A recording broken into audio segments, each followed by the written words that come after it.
ไปหาพอเก่าเขาได้เงินตลอด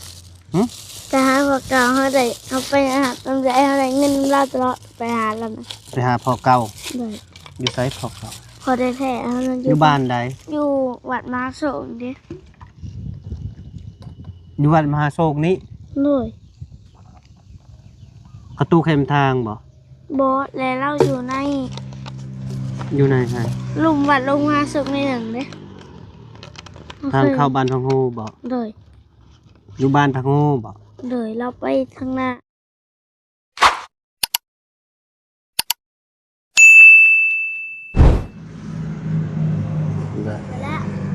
เปิดแล้ว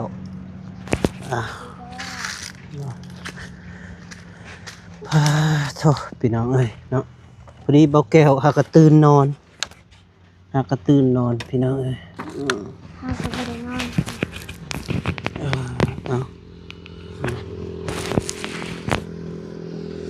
สบายดีเด้อครับทักทายสบายดีเด้อพ่อแม่พี่น้องบัดสุขสุขคนบ่ว่าอยู่ในหรือต่างประเทศก็ยินดีต้อนรับ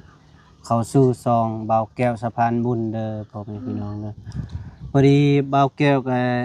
ยังอยู่ที่บ้านน้องไฟฟ้าพี่น้องเอ้ยเนาะคือว่ามาหาน้องไฟฟ้าแล้วก็อีกน้ำก้อนจนเปื่อยปะเลยพี่น้องเอ้ยเอามาน้ำคุกนะเย็นกินเลยน้ำโคกออกใหม่น้ำคุกมันออกใหม่คือว่ามันบุแสบนะเรากินแล้วบ่กินเรามาตุ้ยทะเลาะคนนะเบิดช่องจอกแล้วช่องจอกแล้วบ่มักตองก็มีบ่แม่นมักคอบ่เป็นนะมักคอเอาหินกินเองกินบ่ให้มันย่อยใจอันนี้ก็พอถึงน้ำก็บ่ได้พี่น้องเอ้ยไม่อันตรายเธอนึ่งแล้วมันนอกแล้วมันพื้นคืนมัน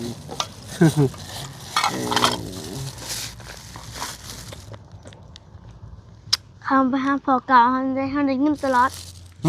ไปหาพอเก่าเขาไปหาตำรวจเขาได้เงินเราตลอดไปหาแล้วนะไปหาพอเก่าเลยอยู่ไสพอเก่าพอได้แท้เขาอยู่บ้านใดอยู่วัดมหาโศกดิอยู่วัดมหาโศกนี้เลยประตูเข้มทางบ่แล้วเราอยู่ในไสลุมวัดลงมหาโศกในหนึ่งเด้ทางเข้าบ้านพังโฮบ่เลยอยู่บ้านพังโฮบ่เลยเราไปทางหน้าไปทางหน้าน้ำเทียงเลยโอ้พอเจ้าอยู่น้ำเที่ยงอยู่มีเขาก็บอกเจ้าอยากไปหาเพิ่นบ่จะไปอยู่ไปตอนนั้นก็เมื่อตอนนั้นก็ไปนะตอนเขาไปของโหใหญ่ก็หาเราคันไปก็ต้องไปที่เช้ายันเราบ่อยู่เฮือนอยู่ตอนแรกมันก็ค่ำเรามีแต่มันแล้วก็หน้ากลางเว้นเราอยู่บ่ไปก็อย่ามื้อหน้าจะไปหาเด้อถ้า FC ก็อยากให้ บักลาไปหาอยู่ให้บอกให้อ้ายพาเจ้าไปหาพ่อสิพ่อเก่าพอดีน้องเพิ่นอยากไปหาพ่อเก่าพี่น้องเนาะพ่อเพิ่นแท้ๆอ่ะนะก็ตอนนี้ก็เวลาก็มันก็4 โมง4 โมงกว่า4 โมง00 4 โมง00พี่น้องเนาะก็เบาแก้วบ่ได้พาไปเพราะว่าสิพาน้องเพิ่นไปคันว่าไปก็ไปประมาณ 7-8 โมงก็สิได้พออ่ะนะพี่น้องเนาะยันไปแล้วบ่พอแล้วก็มันเสียเวลาแต่อยากไปติไปแฮงบ่บ่อยากไปไปเมื่อใดก็ได้เบิดอ๋อไปเมื่อใดก็ได้เบิดเนาะพ่อแม่พี่น้องกินแล้วไหมมาตำจอกก่อนกินไม่ได้บ่มาทิว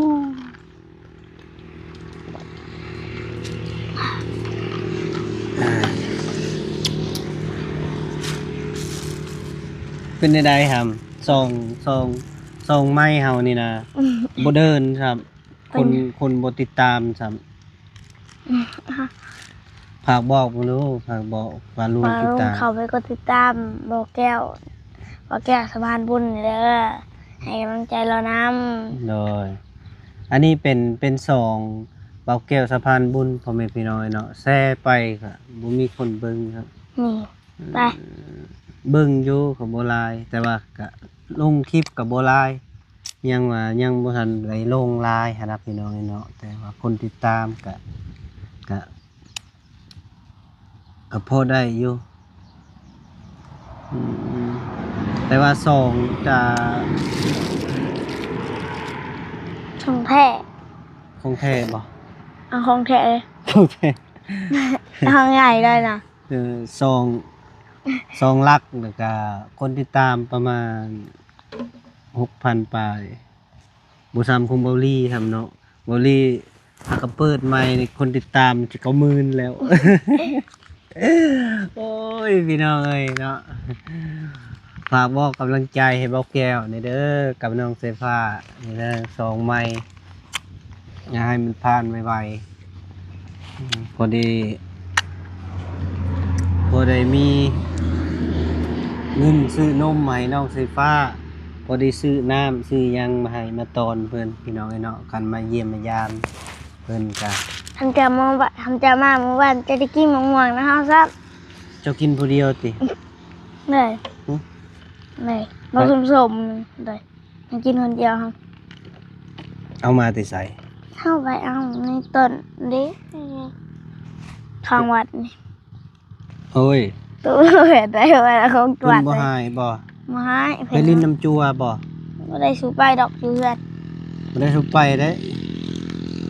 เจอเพิ่นหาย บ่ได้จั่วกระเสร็จอ่ะจั่วกระเสร็จอ่ะดินเสร็จจั่วก็อยากให้เราลงผลิตน้ำอยู่ อืม ไปขี้คานเนี่ยแดดพาดคามาค่ะแดด ปลาลูกสมว่ะเฮ้ย แท้ ของแท้เด้ดิชมไอ้นี่รอพี่น้องเอ้ยกินมะข้อครับขนออืม มันโบแมนเจลคันแมนเจลไข่ยังไงวะ ผม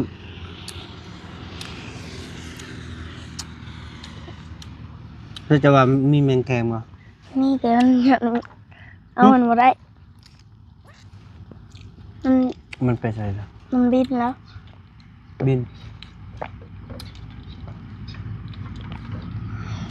มันมากินหมากข้อรู้จัก มันไม่กินมันมาไข่ มันมาไข่ ถ้าเห็นไข่มันแล้ว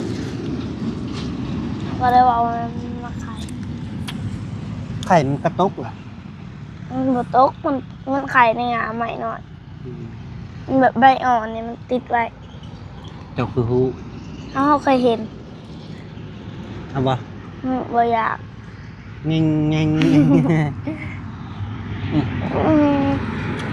อ่ะ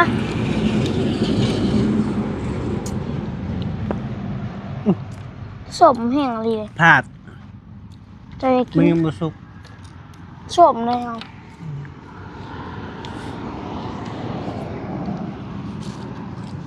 นี่แช่น้ำก่อนมันจังชิหวาน อืมแม่นแนว น้ำก่อนแช่เย็น อืมมาเด้อพี่น้องเด้อ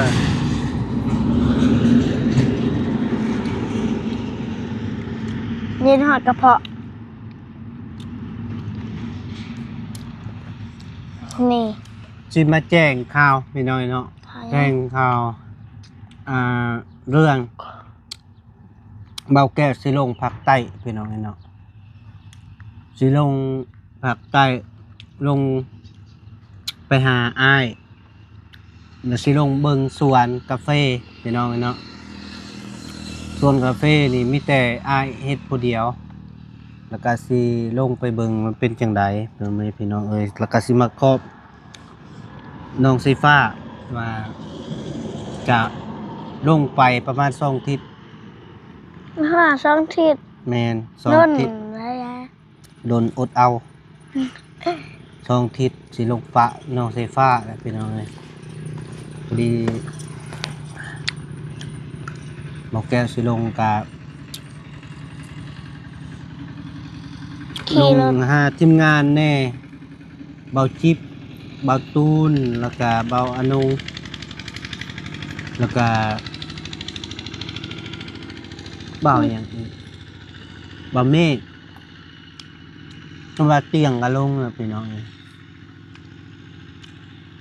เอาบ่จิตเราอยู่บนติ แม่นพอดี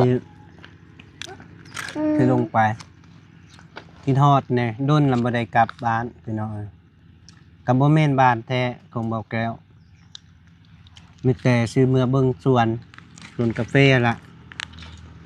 ไม่แบ่งน้ำกัน เมื่อบ่ซื้อเมื่อผักไตบ่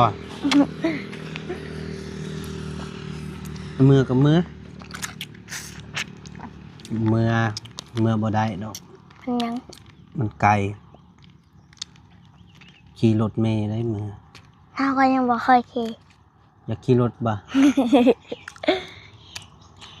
เนี่ยจะสิเมารถ บ่มองดอก ไม่มีเลยได้ลงไปประมาณ2 ทิศพี่น้อง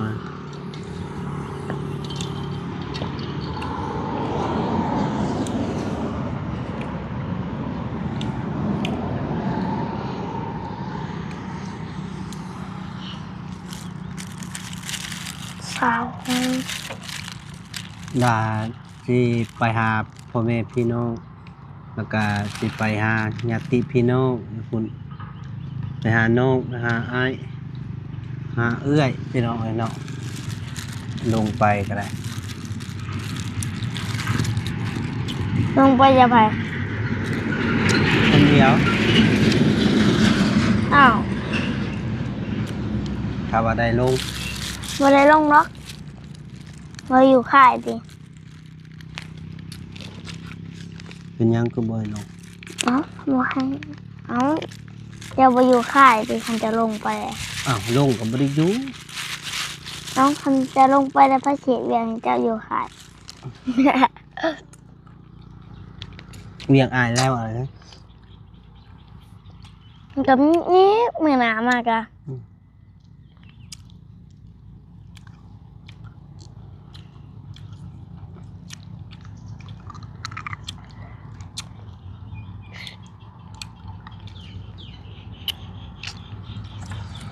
บอกแก้วก็ยังมาขี้เงาะพี่น้องลงไปขี้เงาะขี่รถมันขี่รถใส่ทางมันคือรถส่วนตัวมัน หัวรถเมย์มันก็หยุดแหละ คนหลาย เราขี่รถสั่นโชค มีบสันซอก มีมันขึ้นได้6 โมงแบบนี้ รถเตียงนอนบ่จะเสริมสั่น ของจัน อืม รถเมย์มีของจันชั้น 1ต่ำชั้น 1สูง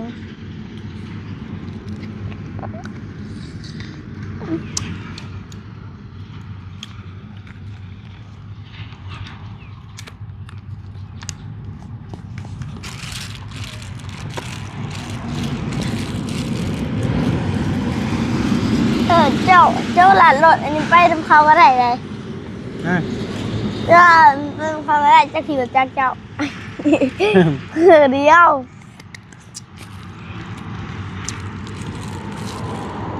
เจ้าเอาเสียงมาทั้งท้ายรถเขาเจ้าก็เอาเสียงมาใส่รถจักรเจ้า อืม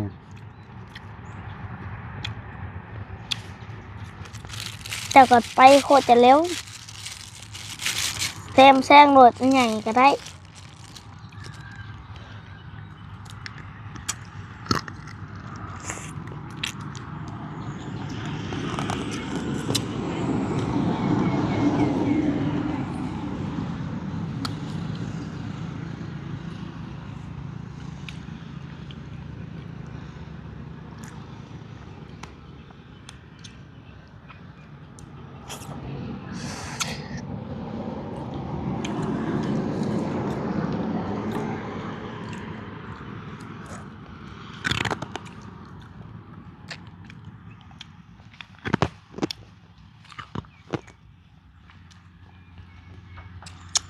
อิ่มเอาจะกินต่อ ไว้เอา บ่ไหวมันเบิดแล้ว เนี่ย บ่ไหวมันพลาดแทง เราสิเบิดยังไง พลาดมา กิน เนี่ยเจ้ากัดกาบมันกระพาดอ่ะ ค่อยยำกับกาบคุณพ่อเป็นไงทำเขาคือตาย ตายจริง มันแหว มันเหี่ยวมันเหี่ยว มันแหว เหี่ยว พ่นบ่ตกพี่น้องแห้งแรงปีนี้นะ มันก็ เป็นได้ฝากพี่น้องทางฝั่งไทยเฮาฝนตกดีอยู่บ่ปีนี้ก็ได้แต่ว่าทางนี้นะบ่ตกเลยพี่น้องเอ้ยเนาะคือน้าน้องใส่ฟ้าก็แห้งแรงก็ต้องกระเดงนะเขาสิตายเบิดแล้วพี่น้องเอ้ย เขามันยังไม่ใหญ่ เขายังมึงยัง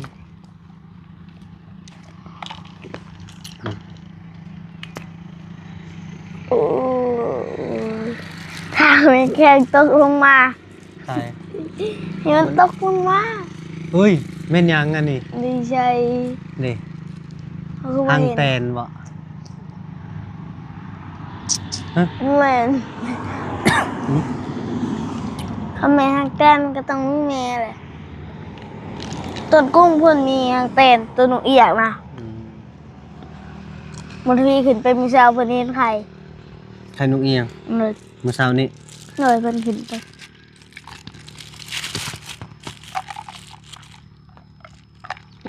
มันมาไข่ตลอดอันเนาะ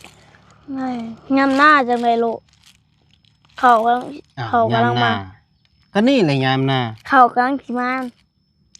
ว่าจังซั่นก็คือ เขามันม้านก็จังไดลูก เข้าม่านก็เดือนเก้าเดือนแปดเดือนแปดเดือนเก้า จากที่หอนเดือนใด นี่ก็หักก็เดือนหกยังอีกเจ็ดแปดบอกว่ามันสิได้ลูกมันก็บ่ฮอด2เดือนติมันก็แตกแล้ว เพื่อ ประมาณทิศ2ทิศมันก็แตกแล้ว บอกว่าอย่าง โอ้ยมันสิไปดนปานนั้นบ่คือลูกบ่คือคนที่พา9เดือน เพื่อรู้ว่าเสือพี่กายเอาหอดจนเกี่ยวเข่าผู้พี่กายเธอจังเอาอันน่ะ ลูกมันนะ คือไม่ได้ยังเห็นตะไคร่มันยังงั้น บ่ มันมีโง่ขึ้นไปกิน เห็นตะไคร่ บ่เห็นแม่มัน แม่มันไปใส่ แม่กังเว้นแม่ไปอยู่ต้นว่าแม่มัน อืมหกเบิดเลยฮะนี่ ไป ไปใส่ เอา ไปใส่ ไปเบิ่ง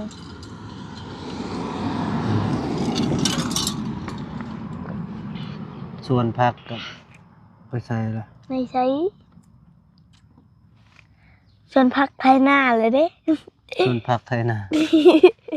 ชวนพักไทยหน้ามาเลย โอ้ยพูด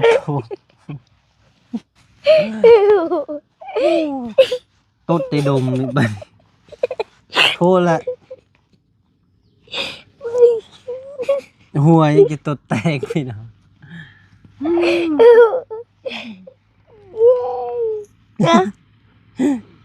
อืมมันเย็น กินแล้ว มันผสมแต่มันก็บ่ผ่าน หมอมินตด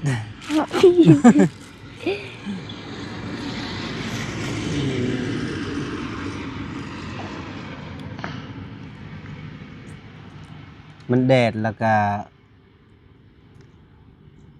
โตก็เมื่อยพี่น้องเอ้ยเนาะจะเป็นยังไงวะชิมีเมื่อยเลย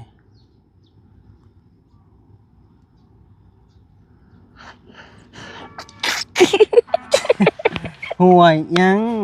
ฮะตัวเองตดบนหัวโอ้บ่ได้เรื่องนะ ค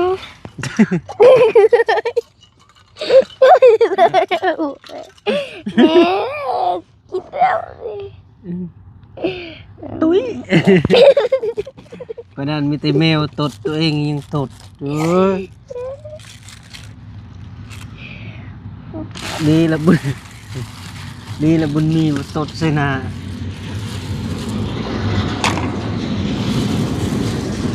บ่บุญมีเคยตดบ่ เอาเพื่อนเหรอ อุ้ย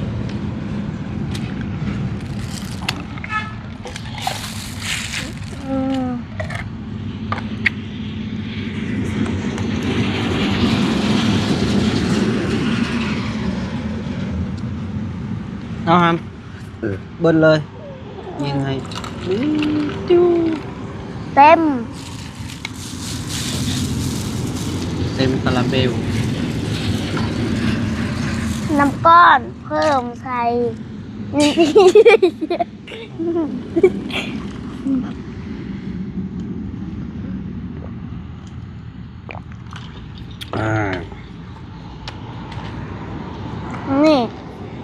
นี่ว่าแกเอาตั้งกระตุกใส่พาไม่ได้เลย มาสิตัง นี่ข้ามือจับเอาไม่ได้เลย อ๋อ จะคิดจะใส่ไหนหรอ ตั้งทางนี้ได้อยู่ เงินพักก่อนนี่เขาตั้งได้จะให้ว่า10,000 เออ มาถ้าตั้งได้สิให้ดอก10,000เอ้ยเยอะๆไพ่ตั้งได้เพราะนั้นได้10,000ไป คิดตั้งได้เนาะ100%เอาตั้ง อะไรมึงตั้งหัน ตั้ง มันต้องมีน้ บ่ได้เขาบ่ให้มีน้ำเดี๋ยวแบบนี้ตั้ง ำมันรีร่มเว้ยตั้งได้หลังจากนี้เขาเคยตั้งสักนี่ ตั้งคือบ่ได้ อันนี้เขาไม่ร้อง เบิ่งเขาสิตั้งให้นี่ตั้งให้เบิ่งนะสิโซ่ให้เบิ่งอุ้ย เดี๋ยวได้ก็ไม่ได้ มันมีลมว้าว มาสีดังให้เจ้าเบิ่งเนื้อเอาน้ำมาใส่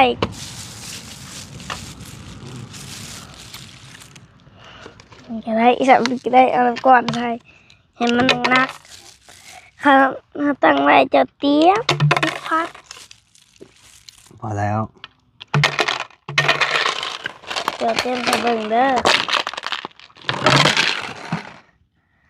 ให้ตังจะเบิ่งเด้ เอ้า เต้น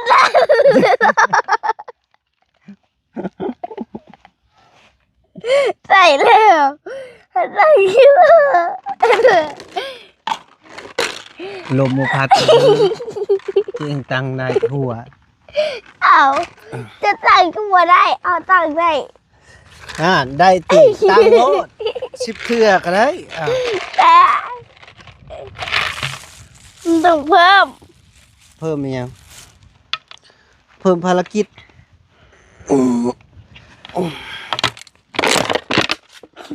น้องสิฟ้าตังพี่น้องเอาพ่อแม่พี่น้องเนาะคลิปนี้กับเบาแก้วอำลาก่อนเด้อพ่อแม่พี่น้องเมื่อสักครู่ทุกคนว่าจะได้หรือต่างประเทศก็อย่าลืมกดไลค์กดแชร์กดติดตามช่องในเบาแก้วสะพานบุญนี่เด้อ แทนตัว เอา หับประกัน100%เอาถึงเลยจริงมั้ย เลย